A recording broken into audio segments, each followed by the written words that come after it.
5 লক্ষ গীতা পাঠের পর এবার 1 লক্ষ কোরআন পাঠ করানো হবে বলে বার্তা দিলেন হুমায়ুন কবির। রবিবার ব্রিগেড প্যারেড গ্রাউন্ডে সংস্কৃতি ও সংসদের আয়োজনে 5 লক্ষ কণ্ঠে গীতা পাঠের আয়োজন করা হচ্ছে। 6 ডিসেম্বর রেজিনগরে শিলান্যাস হয়েছে নতুন বাবরি মসজিদের। রবিবার রেজিনগরে 1 লক্ষ কণ্ঠে কোরআন পাঠ করানো হবে বলে বার্তা দেন ভরতপুরের বিধায়ক হুমায়ুন কবির। মানসিক স্বাস্থ্যের জন্য সবার আগে যে নামটি মনে ভেসে ওঠে, সুস্থ মনের ঠিকানা মনোবীক্ষণ। যোগাযোগ নাম্বার 7477799513।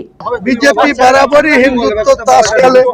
ওরা দীর্ঘদিন ধরে রাম মন্দিরের এজেন্ডা নিয়ে ক্ষমতায় এসছে, 19টা রাজ্য দখল করেছে। বাংলা দখল করার জন্য তারা গীতা পাঠ করছে। আমি আগামী দিনে মুসলমানদের বেশি বেশি করে বিধানসভায় সিট জেতার জন্য কোরআন পাঠেরও আয়োজন করব। কোরআন পাঠ হবে, লাখো লোক নিয়ে কোরআন পাঠ হবে, তাদেরকে আরামসে খাওয়া দাওয়া করিয়ে দিনভর মুর্শিদাবাদে কোরআন পাঠের আয়োজন। আজকে 5 লক্ষ কণ্ঠে গীতা পাঠ। আমি 1 লক্ষ হাফেজকে দিয়ে কোরআন পাঠ করাবো। 1 লক্ষ মুর্শিদাবাদের কোন এক জায়গায় প্যান্ডেল করব বড় করে, 1 লক্ষ হাফেজ কোরআনের হাফেজদের দিয়ে আমি কোরআন।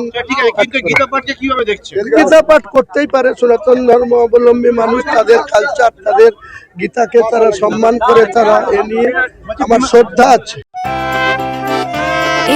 খোলা আকাশ অনেক তারার মাঝে রামধনু রঙে যেখানে সবাই সাজে সাজে, নামি হোক কিংবা দামি পেয়ে যাবে সব রকমই, ছোট হোক কিংবা বড় কেনাকাটা হোক আরো আরো, নতুন ফ্যাশনে নতুন tradition, Libas family store, Libas Libas Libas family store.